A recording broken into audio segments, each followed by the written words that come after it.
Hey folks, welcome to our channel फिनरिविस। हमने news में अक्सर सुना है कि सेंसेक्स इतने पॉइंट बढ़ गया, सेंसेक्स इतने पॉइंट नीचे गिर गया।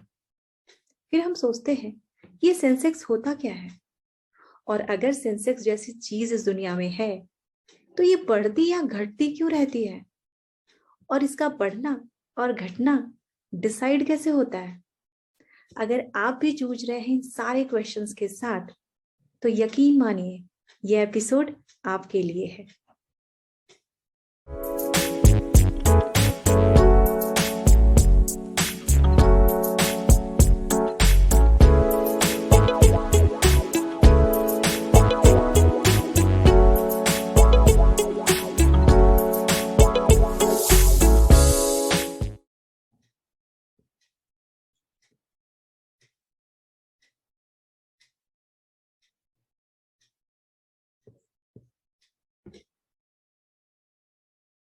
सेंसेक्स इंडेक्स है बॉम्बे स्टॉक एक्सचेंज का। ओके, इसका नाम सेंसेक्स इसलिए भी है क्योंकि ये सेंसिटिव है और इंडेक्स है बॉम्बे स्टॉक एक्सचेंज का। ओके, अब सेंसिटिव इन द सेंस ये इसका अपना नेचर है कि ये मार्केट की वॉलेटिलिटी को रिप्रेजेंट करता है। अगर मार्केट में कोई भी गुड न्यूज है तो ये बढ़ जाता है, अगर मार्केट में कोई बैड न्यूज है तो ये घट जाता है। तो इसकी अपनी वोलेटिलिटी है, इसके अपने सेंसिटिव नेचर की वजह से इसका नाम सेंसिटिव है। प्लस ये इंडेक्स होने के नाते दोनों को मिक्स कर दिया गया और इसे हम सेंसेक्स कहते हैं। ओके, अब इसका ये बॉम्बे स्टॉक एक्सचेंज का इंडिसेस है, बॉम्बे स्टॉक एक्सचेंज का इंडेक्स है, इसीलिए हम इसे बीएसई सेंसेक्स भी कहते हैं। ओके, 1 जनवरी 1986 को फर्स्ट टाइम लॉन्च हुआ था as indicator of Bombay Stock Exchange. Okay, 1986 में ये जो सेंसेक्स है वो इंडिकेटर की तरह पहली बार लॉन्च हुआ था और उसके बाद से अभी तक कंटिन्यू कर रहा है। 78-79 में इसकी बेस वैल्यू हमने 100 मानी थी। अच्छा, ये बेस वैल्यू हम क्यों बता रहे हैं, क्योंकि बेस वैल्यू के बेसिस पे एंड मार्केट कैपिटलाइजेशन के बेसिस पे सेंसेक्स का उतार और चढ़ाव डिसाइड किया जाता है। सेंसेक्स कितना ऊपर जाएगा, सेंसेक्स कितना नीचे जाएगा, ये डिपेंड होता है बेस वैल्यू और मार्केट कैपिटलाइजेशन। हाँ, इसके अंदर भी डिफरेंट है, फ्री फ्लोट मार्केट कैपिटलाइजेशन, उनका फैक्टर्स निकाले जाते हैं और कंप्यूट की जाती है। ओके, सो इसीलिए बेस वैल्यू ज्यादा मैटर करती है। ओके, अब ये सेंसेक्स की स्पेशलिटी क्या है। सेंसेक्स की स्पेशलिटी ये है कि वो ट्रू रिप्रेजेंटेटर है बॉम्बे स्टॉक एक्सचेंज का। बॉम्बे स्टॉक एक्सचेंज में जितनी भी कंपनियां लिस्टेड हैं, वैसे तो मोर देन 5000 कंपनी लिस्टेड है। ओके, लेकिन वो सारी कंपनियां इस सेंसेक्स का पार्ट नहीं है। ओके, ऐसी कंपनीज, ऐसी blue chip in the sense जो अपने सेक्टर में लीडिंग कंपनी हो। Okay, blue chip in the sense जो जिनके बहुत सारे पैरामीटर्स होते हैं, जिनका परफॉर्मेंस बेटर होता है। ओके, जो अपने सेक्टर में लीडिंग रोल प्ले करती हैं, जिनका मार्केट कैपिटलाइजेशन बहुत हाई होता है। ओके, और भी बहुत सारे फैक्टर्स हैं जिनको कंसीडर करके इनको ब्लू चिप कहा जाता है। तो वो सारी कंपनियां इस टॉप 30 लिस्टेड कंपनियां जो बॉम्बे स्टॉक एक्सचेंज में जितनी सारी कंपनीज लिस्टेड हैं यानी कि रजिस्टर्ड हैं, उन सारी कंपनियों में हर एक specific sector in the sense जो सेक्टर इनकी लिस्ट में है, उन सारे सेक्टर्स में से जो भी लीडिंग कंपनीज हैं, उनके मार्केट कैपिटलाइजेशन को लेकर के, उनके लीडिंग रोल को लेकर के, ओके, उसमें जो लिक्विडिटी होती है, उन सबको कंसीडर करते हुए उनको इस सेंसेक्स का पार्ट बनाया जाता है। ओके, उन्हें ये सेंसेक्स में हिस्सा दिया जाता है, that is called 30 listed companies. Okay, उन्हें कहते हैं हम सेंसेक्स। अब इस सेंसेक्स में आने वाली हर कंपनी अपने सेक्टर की लीडिंग कंपनी होगी। ओके, सो उस सेंस में उसे ब्लू चिप कंपनीज भी कहते हैं। इस सेंसेक्स में जितने भी कंपनीज आती हैं वो ब्लू चिप कंपनीज भी कहलाती हैं।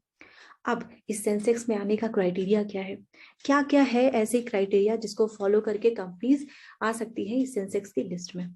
ओके, सबसे पहला क्राइटेरिया तो यही है, लिस्टेड फॉर 1 ईयर एटलीस्ट। वो कंपनी जो सेंसेक्स का पार्ट होगी वो कम से कम 1 साल के पहले तक तो रजिस्टर होनी ही चाहिए बीएसई में। Okay, trading on daily basis, उसका जो स्क्रिप्ट है, जो स्टॉक है, वो डेली बेसिस पे ट्रेड होना चाहिए। ऐसा नहीं होना चाहिए कि हाँ कंपनी लिस्टेड तो है पर उसकी लिक्विडिटी ही नहीं है, कोई ट्रेड करने वाला ही नहीं है। अगर कोई बायर है तो सेलर नहीं है, सेलर है तो बायर नहीं है। Okay, then free float market capitalization weightage. Free float मैंने प्रीवियस एपिसोड में भी डिस्कस किया था। सपोज कंपनी के पास 500, for example 500 market cap, total market cap है उसके पास। ओके, लेकिन इसमें में से 300 शेयर्स किसके पास है?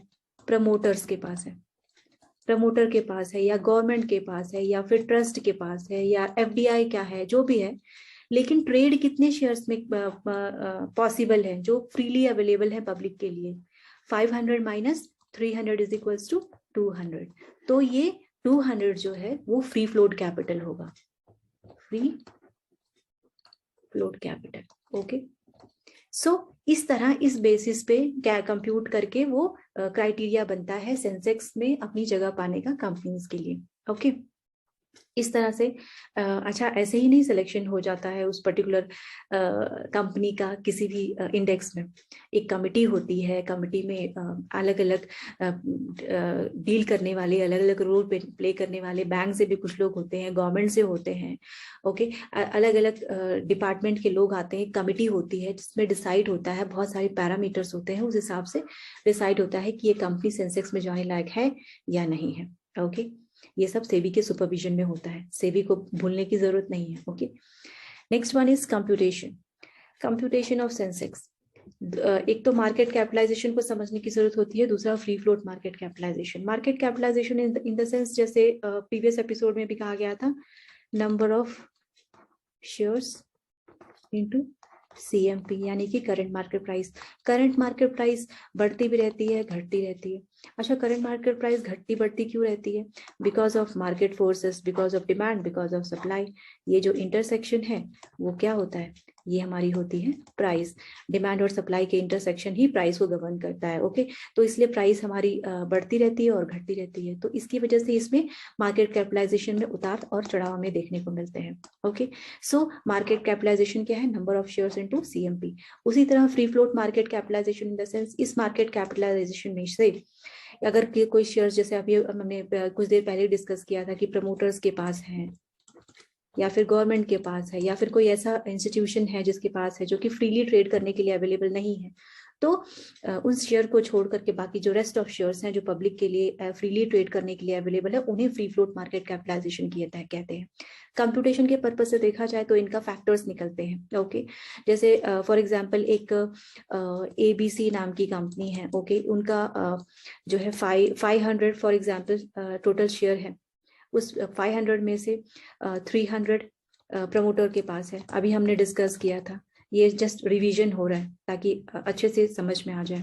300 प्रमोटर के पास है, तो ट्रेड करने के लिए कितने हैं? सिर्फ 200। ओके, सो ये 200 का रेशियो निकाला जाता है। ओके, 200 का रेशियो निकाला जाता है, और उस जो रेशियो आता है, उस रेशियो को फैक्टर कहते हैं, यानी कि फ्री फ्लोट फैक्टर। ओके, इसको मल्टीप्लाई करके जो है आपका मार्केट कैप बनता है, कंपनीज को सेलेक्ट करने का कि इस सेंसेक्स में एज अ इंडेक्स में ये कंपनी आने लायक है कि नहीं। ओके, सो इस तरह से अलग अलग क्राइटेरिया होते हैं, अलग अलग क्राइटेरिया होते हैं किसी भी सेंसेक्स, किसी भी इंडेक्स में आने का। सेंसेक्स में आने के लिए ये सारे जो क्राइटेरिया है वो किसी भी लीडिंग कंपनी को फॉलो करने पड़ते हैं। मार्केट कैपिटलाइजेशन है, फ्री फ्लोट कैपिटल है। ओके, और 1 साल के लिए एटलीस्ट वो लिस्टेड होनी चाहिए। इसके अलावा वो लीडिंग कंपनी होनी चाहिए। ओके, हर अपने सेक्टर में लीड रोल प्ले करनी चाहिए। और भी बहुत सारे पैरामीटर्स होते हैं जिसे ध्यान में रखते हुए ये डिसाइड होती है कि ये कंपनी सेंसेक्स में आने लायक है या नहीं आने लायक है। सेंसेक्स के उतार और चढ़ाव ही हमें डिसीजन लेने में मदद करते हैं कि हम बुलिश हो या फिर बेरिश हो, मार्केट ऊपर बढ़ने वाली है या नीचे बढ़ने वाली है। इसलिए सेंसेक्स लीड रोल प्ले करता है इंडियन स्टॉक मार्केट में।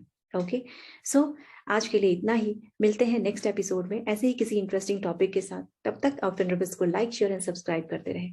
Thank you so much.